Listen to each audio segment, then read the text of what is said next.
ꯈꯔ ꯗꯦꯟꯖꯔꯅꯤꯀꯣ ꯑꯩꯈꯣꯏꯅ ꯆꯠꯀꯗꯧꯕꯁꯦ ꯊꯦꯝꯕ ꯒꯣꯞꯊꯤ ꯇꯧꯕꯗꯀꯣ ꯅꯪ ꯀꯆꯤꯟ ꯈꯣꯏꯗꯣꯏꯁꯨ ꯑꯗ ꯍꯥꯏ ꯃꯌꯥꯝ ꯉꯁꯤꯗ ꯑꯃꯨꯛꯁꯨ ꯑꯩ ꯀꯩꯅꯣ ꯆꯠꯂꯦꯕꯀꯣ ꯀꯩꯅꯣ ꯅꯠꯇꯦ ꯈꯨꯟꯒꯤ ꯌꯨꯠꯁꯤꯡꯗꯨ ꯆꯔꯆꯀꯤ ꯑꯩꯈꯣꯏ ꯆꯔꯆ ꯁꯥꯕꯁꯨ ꯂꯣꯏꯁꯤꯟꯗ꯭ꯔꯤꯕꯀꯣ ꯑꯗꯨꯒꯤ ꯀꯝꯄꯥꯎꯟꯗꯨ ꯃꯇꯥꯏꯗ ꯀꯩꯅꯣ ꯇꯧꯒꯦ ꯇꯧꯕ ꯎ ꯈꯔ ꯊꯥꯖꯤꯟꯒꯦ ꯇꯧꯕꯅꯦꯕꯀꯣ ꯎ ꯂꯩ ꯈꯔ ꯂꯩꯕ ꯐꯦꯟꯁꯤꯡꯒꯤ ꯌꯥꯕ ꯃꯅꯥꯄꯤ ꯀꯔꯤ ꯀꯔꯥ ꯑꯗꯨꯝ ꯊꯥꯖꯤꯟꯒꯦ ꯇꯧꯕꯅꯦꯕꯀꯣ ꯍꯧꯖꯤꯛ ꯔꯦꯅꯤ ꯁꯤꯖꯟꯁꯨ ꯑꯣꯏꯕꯅꯤꯅ ꯑꯗꯨꯒꯤ ꯅꯣꯡꯁꯨ ꯉꯁꯤꯗꯤ ꯈꯔ ꯇꯣꯛꯑꯦꯕꯀꯣ ꯅꯣꯡ ꯂꯦꯞꯄꯦꯕ ꯑꯗꯨꯒꯤ ꯊꯥꯖꯤꯟꯒꯦ ꯇꯧꯕꯅꯦꯕꯀꯣ ꯑꯗꯨꯒ ꯁꯥꯏ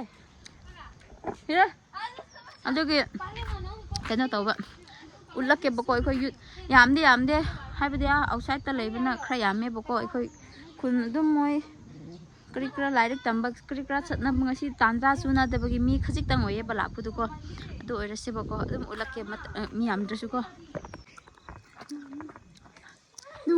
ꯇꯒꯤ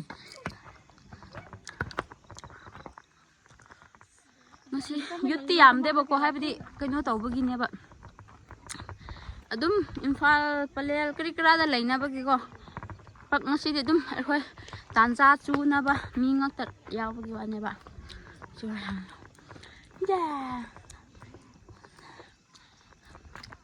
ꯌꯥꯝ ꯃꯐꯝ ꯌꯧꯕꯒ ꯎꯠꯂꯛꯀꯦꯀꯣ ꯑꯩꯈꯣꯏ ꯒ꯭ꯔꯥꯎꯟꯗꯨ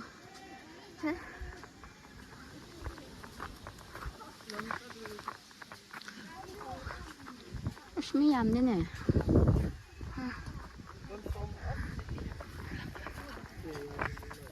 ꯈꯔ ꯐꯥꯕ ꯍꯧꯔꯝꯈ꯭ꯔꯦ ꯇꯧꯔꯤꯁꯤ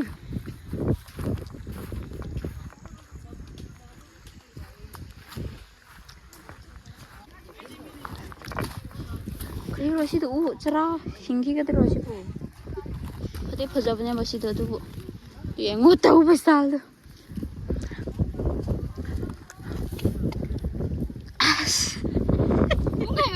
ꯀꯟꯅ ꯍꯧꯔꯅꯤ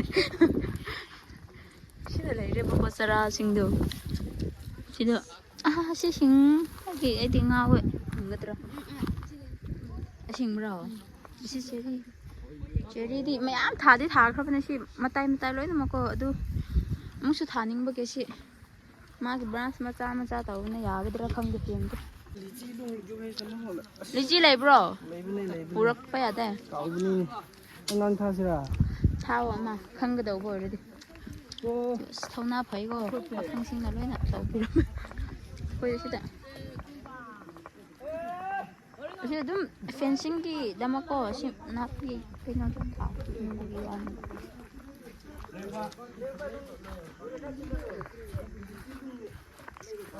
ꯂꯨꯡꯗꯁꯨ ꯌꯥꯏ ꯊꯥꯛꯇꯣꯏꯅꯣ ꯌꯥꯗ ꯍꯤꯔꯀꯥ ꯇꯥꯡꯁꯪꯔꯀꯥ ꯇꯥꯅꯦ ꯊꯨꯝꯃꯦ ꯂꯦꯟꯁ꯭ꯂꯥꯏꯠ ꯇꯧꯕꯗꯣ ꯂꯝꯕꯤ ꯆꯠꯐꯝ ꯂꯩꯇ꯭ꯔꯕꯅꯤ ꯑꯩ ꯑꯃ ꯅꯣꯡꯃ ꯆꯠꯀꯦ ꯇꯧꯕꯅꯦꯕꯀꯣ ꯌꯥꯝ ꯁꯥꯊꯤꯅ ꯀꯥꯏꯈ꯭ꯔꯕꯅꯦ ꯁꯤ ꯑꯩꯈꯣꯏ ꯌꯨꯝ ꯈꯨꯟ ꯃꯅꯥꯛꯇ ꯑꯣꯏꯈ꯭ꯔꯦꯕ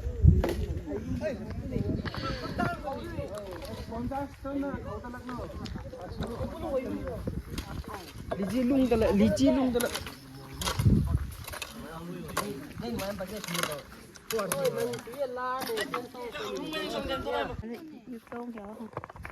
Boy.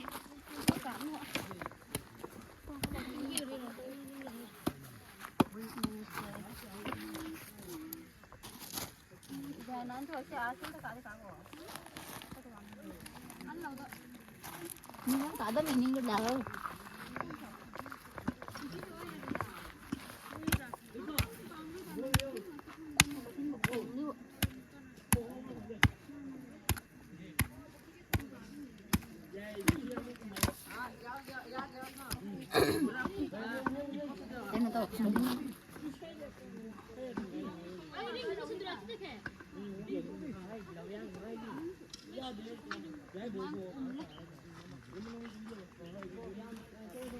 Mà nó cái đấy đấy.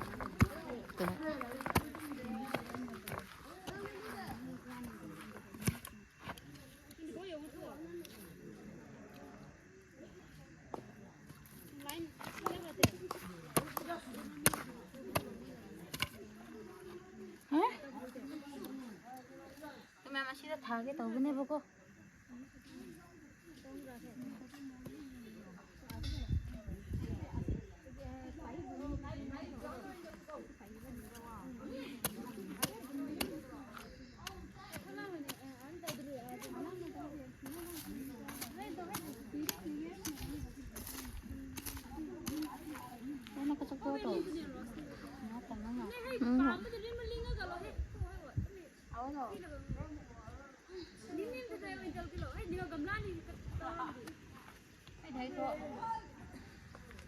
Tao mấy tông cục tôi sao?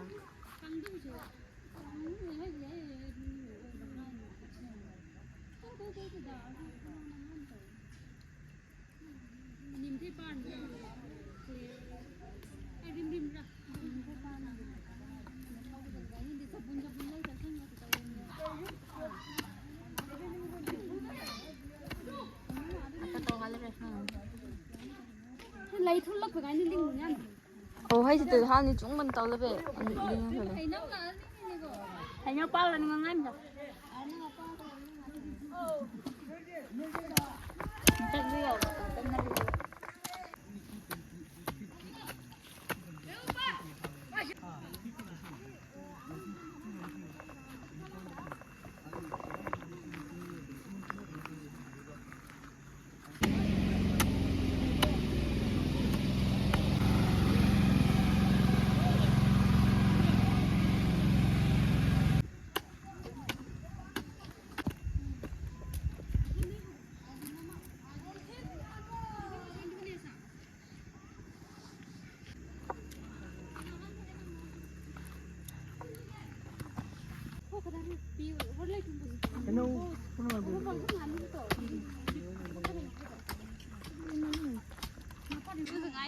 mày em tôi không view được cloud tu phâm là cái lấy rồi mà thật thật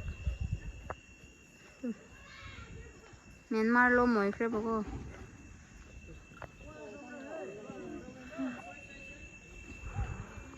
tu ha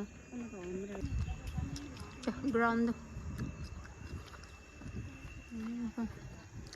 sida lesabisinda ama ani ngak toy lesabi di yam bane tu macha macha oiriboko the rose yam phajabne si rose tu Phim này hả nè. dana asibudi hingani aki marup na Sisay ki marup na sisay ki marup na sisay ki marup na pum na mag ahak ki marup na ya ya hả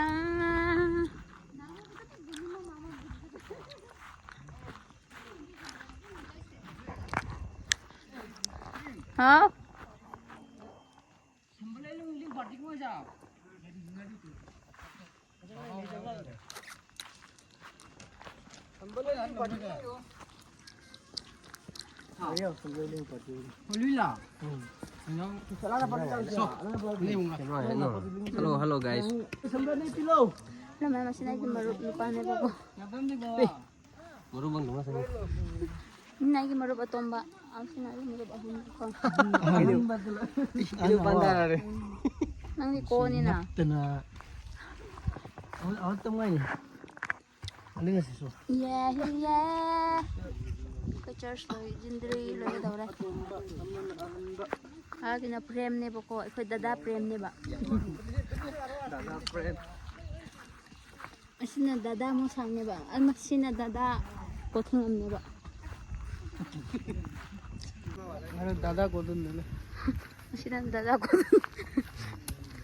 Cherry u pair ga le. Thamba yada bi type to ko. Adi. Oh, si ka thak so pam pam le. Ah, 우리가 사로비야. Ade. Ha? Na pangkiari. Pangkiari. Rel. Galis. Thêm ngoài đi thêm thêm nắng kìa. Ah. Dari. Ai em ulo. Yo samble jadi ai samble jadi man. Ya masih boleh bawa ai ki khut to hingbra power lai bra lai tabra habi tum. ꯀꯣꯟꯅ ꯈꯪꯂꯁꯦꯕꯀꯣ ꯑꯗꯨꯕꯨ ꯃꯔꯥ ꯌꯥꯎꯕ ꯌꯥꯎꯗꯕ ꯒ꯭ꯌꯥꯟ ꯃꯥꯟ ꯇꯥꯗꯦ ꯃꯣꯏꯅ ꯑꯩꯅ ꯈꯟꯕꯗ ꯄꯥꯎꯗꯤ ꯂꯩꯒꯗꯕ ꯃꯥꯜꯂꯦ ꯑꯗꯨ ꯃꯅꯥ ꯌꯥꯎꯈ꯭ꯔꯦ ꯑꯁꯤ ꯃꯔꯥ ꯐꯖꯅ ꯌꯥꯎꯗꯦꯅꯦ ꯀꯔꯝꯍꯥꯏꯅ ꯇꯧꯁꯤꯔꯣ ꯑꯗꯨ ꯌꯥꯎꯔꯦ ꯑꯗꯨ ꯌꯦꯡꯉ ꯉꯥꯏꯈꯣ ꯀꯗꯥꯏ ꯑꯗꯨ ꯌꯥꯎꯕꯗꯨꯗꯤ ꯑꯗꯨ ꯂꯣꯏꯅ ꯇꯣꯔꯈ꯭ꯔꯦꯅꯦ ꯇꯣꯔꯁꯨ ꯑꯗꯨꯝ ꯍꯤꯡꯒꯅꯤ ꯑꯗꯨ ꯍꯤꯡꯕ ꯍꯤꯡꯗꯕ ꯌꯦꯡꯁꯦꯕꯀꯣ ꯀꯨꯝꯁꯤ ꯊꯥꯈ꯭ꯔꯕꯅꯤꯅ next year ꯀꯨꯝꯁꯤꯁꯨ ꯑꯗꯨꯝ ꯎꯠꯀꯅꯦꯕꯀꯣ ꯁꯤ ꯑꯇꯩ ꯍꯣꯏꯗꯤ ꯂꯣꯏꯅ ꯍꯤꯡꯈ꯭ꯔꯦꯕ ꯑꯗꯨꯗꯤ ꯃꯔꯥ ꯌꯥꯎꯕꯒꯤꯅꯦꯕꯀꯣ ꯁꯤꯗꯤ ꯑꯩ ꯇ꯭ꯔꯥꯏ ꯇꯧꯔꯒꯦꯕ ꯑꯩꯒꯤꯗꯤ ꯃꯔꯥ ꯌꯥꯎꯗꯦꯀꯣ ꯑꯩꯒꯤꯅ ꯃꯔꯥꯗꯤ ꯈꯔ ꯌꯥꯎꯕ ꯑꯗ ꯂꯦꯟꯁ꯭ꯂꯥꯏꯠ ꯇꯧꯐꯝꯗꯣ ꯑꯃꯁꯨ ꯂꯩꯌꯦꯕꯀꯣ ꯑꯗꯨꯁꯨ ꯑꯗꯨꯝ ꯎꯠꯂꯛꯂꯒꯦ ꯆꯠꯀꯗꯧꯔꯕꯅꯦ ꯍꯧꯖꯤꯛ ꯑꯩꯈꯣꯏ ꯂꯩ ꯊꯥꯕ ꯑꯃꯨꯛꯁꯨ ꯃꯥꯎꯟꯇꯦꯟ ꯑꯃ ꯅꯍꯥꯟꯅ ꯍꯦꯛ ꯆꯠꯄ ꯌꯥꯝ ꯅꯨꯡꯉꯥꯏꯕ ꯃꯥꯎꯟꯇꯦꯟ ꯑꯃ ꯂꯩꯌꯦꯕꯀꯣ ꯑꯗꯨ ꯆꯠꯀꯦꯕꯀꯣ ꯑꯩꯈꯣꯏ ꯁꯤꯗꯗꯤ ꯂꯣꯏꯈ꯭ꯔꯦ ꯑꯁꯤꯗ ꯁꯨꯃꯥꯏꯅ ꯑꯣꯏꯍꯜꯂꯅꯤ ꯑꯗꯨꯒ ꯃꯐꯝ ꯌꯧꯔꯒ ꯑꯃꯨꯛ ꯎꯠꯂꯛꯀꯦꯕ ꯀꯣꯁꯃꯣ ꯐ꯭ꯂꯥꯋꯔ ꯊꯥꯕ ꯆꯠꯂꯨꯒꯦ ꯇꯧꯕꯅꯦꯕꯀꯣ ꯑꯗꯨꯗ ꯌꯦꯡꯉꯁꯦ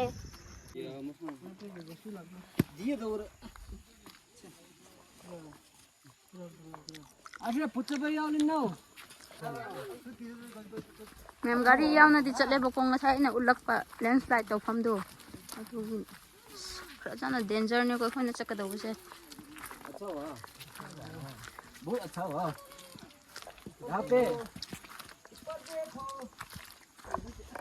ꯑꯁꯤ ꯂꯥꯛꯂꯗꯤ ꯑꯩꯈꯣꯏꯗꯤ ꯇꯥꯏꯕꯪꯄꯥꯟ ꯊꯥꯗꯣꯛꯂꯅꯤ ꯆꯠꯂꯣ सब गिर गया ये गिर गया तो सब गिर गया क्या करेगा अच्छा वाह ये क्या है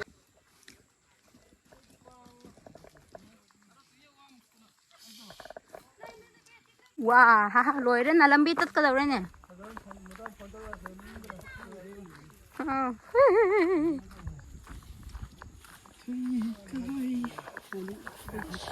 ꯁꯤꯗꯤ ꯁꯥꯊꯤꯔꯦꯍꯦ ꯇꯨ ꯁꯤ ꯁꯣꯔꯣꯛ ꯃꯇꯥꯏꯃꯛꯇ ꯑꯣꯏꯔꯦ ꯑꯁꯤꯗ ꯂꯦꯞꯄꯗꯨ ꯅꯈꯣꯏ ꯀꯤꯗꯦ ꯀꯣꯛ ꯉꯥꯎꯈ꯭ꯔꯦ ꯑꯩꯗꯤ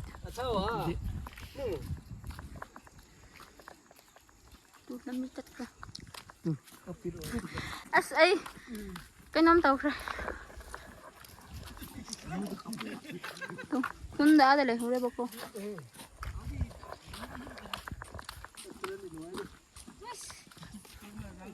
मा खल दो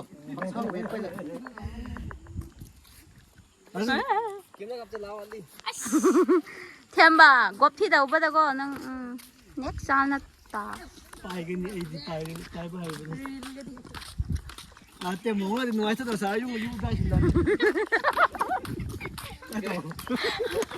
ꯃꯪꯒꯤ ꯅꯨꯡꯉꯥꯏꯒꯅꯤ ꯍꯣꯔꯦꯟ ꯑꯃꯨꯛ ꯄꯥꯏꯕꯤ ꯁꯥꯟꯅꯒꯅꯤ ꯁꯤꯗ ꯑꯃꯨꯛ चेलगा सिते पाइप खाना नुआइने मुका बेजे तो नुआनो संगा बिला तेंते 아주 거친 구이도 비셔대 나 군대 줄소 나 줄소로 는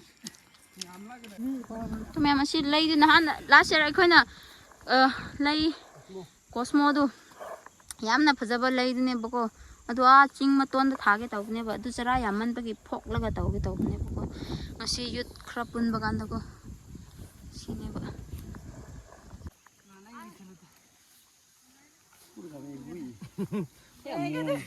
नहीं कोई ना का नहीं मुझे खजाना का आसे सिपालो उनका पास में संदोरी इधर पांगल बगल गाल ले बाबा है उमला अच्छा ये अच्छा है ये अच्छा है ना फोकस तो लागे फोकस मंदिर लो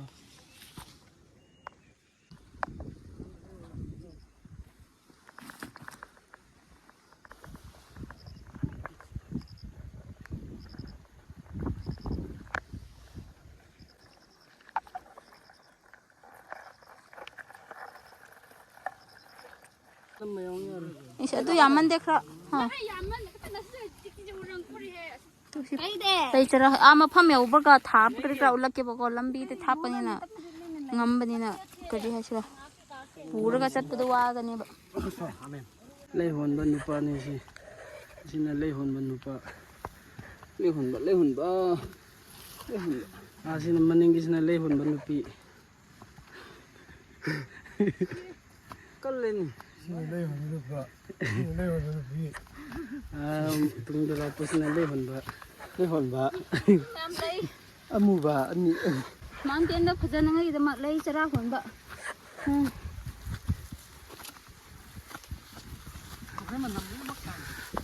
ꯑꯃꯁꯤꯅ ꯁꯥꯗꯤꯟ ꯄꯨꯕ ꯅꯨꯄꯥ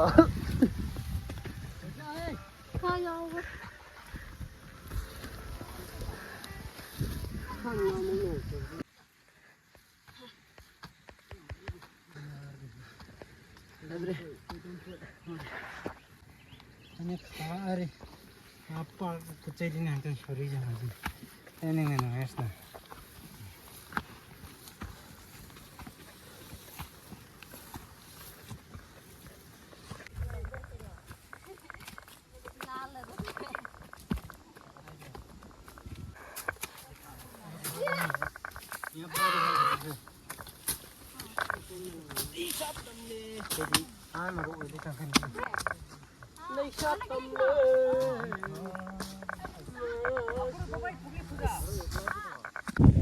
Stumya yan pasing lay thari ba ko ni maruk sing shu phau thaba hawrakra ba atu lay sat pagan dul lakke ba ko je khoi yu jamdra su khunda lay ba singak ta kaunar ga ko wakhan manana num chakra ba lay thari cosmo flower du ne ba ko sina egi nan pa inan pi sinau ja dikte ta to nong sit lak pu de ma dum u kri grass yam thakre ba ko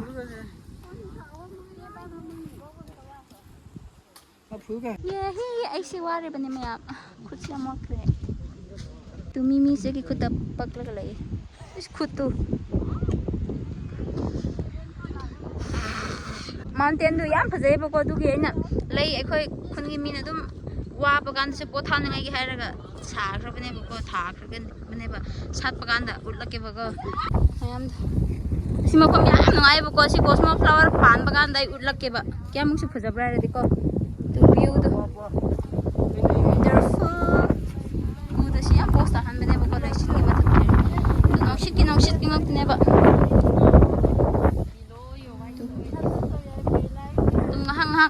thak sura sanga ko thar ga ko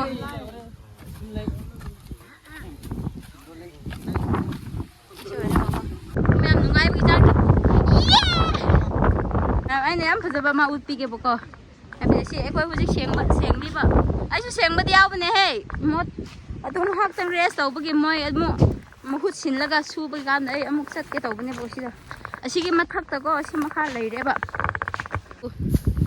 sidu inge lai sunate ta lai sunate ba si kham gi ta ta lai khabane ba ko tu sidu asi pan ba kan dai ulak pige manam khutung sido asi phajamal lai u du hujik chat laure ba ko inge lai mak tinate adubu tu emo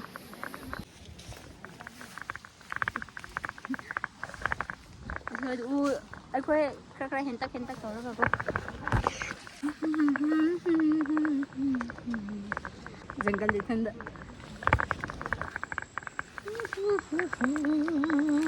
ला ला ला सिंगक ने बको सिलाई दो अखोय अदुम फजामन बगी थमख्रबने करेसु कनानासु हेखंदे बको मागी Christ मतोन दु चाबा दियाए ब अदु पुचा दे बको सिदि पूरा farm के गार्डन की टाइप थमसार अखोयने तुम सेम ख्रबने ब यूथ की आए अखोय खुनगी यूथ सिंग को तो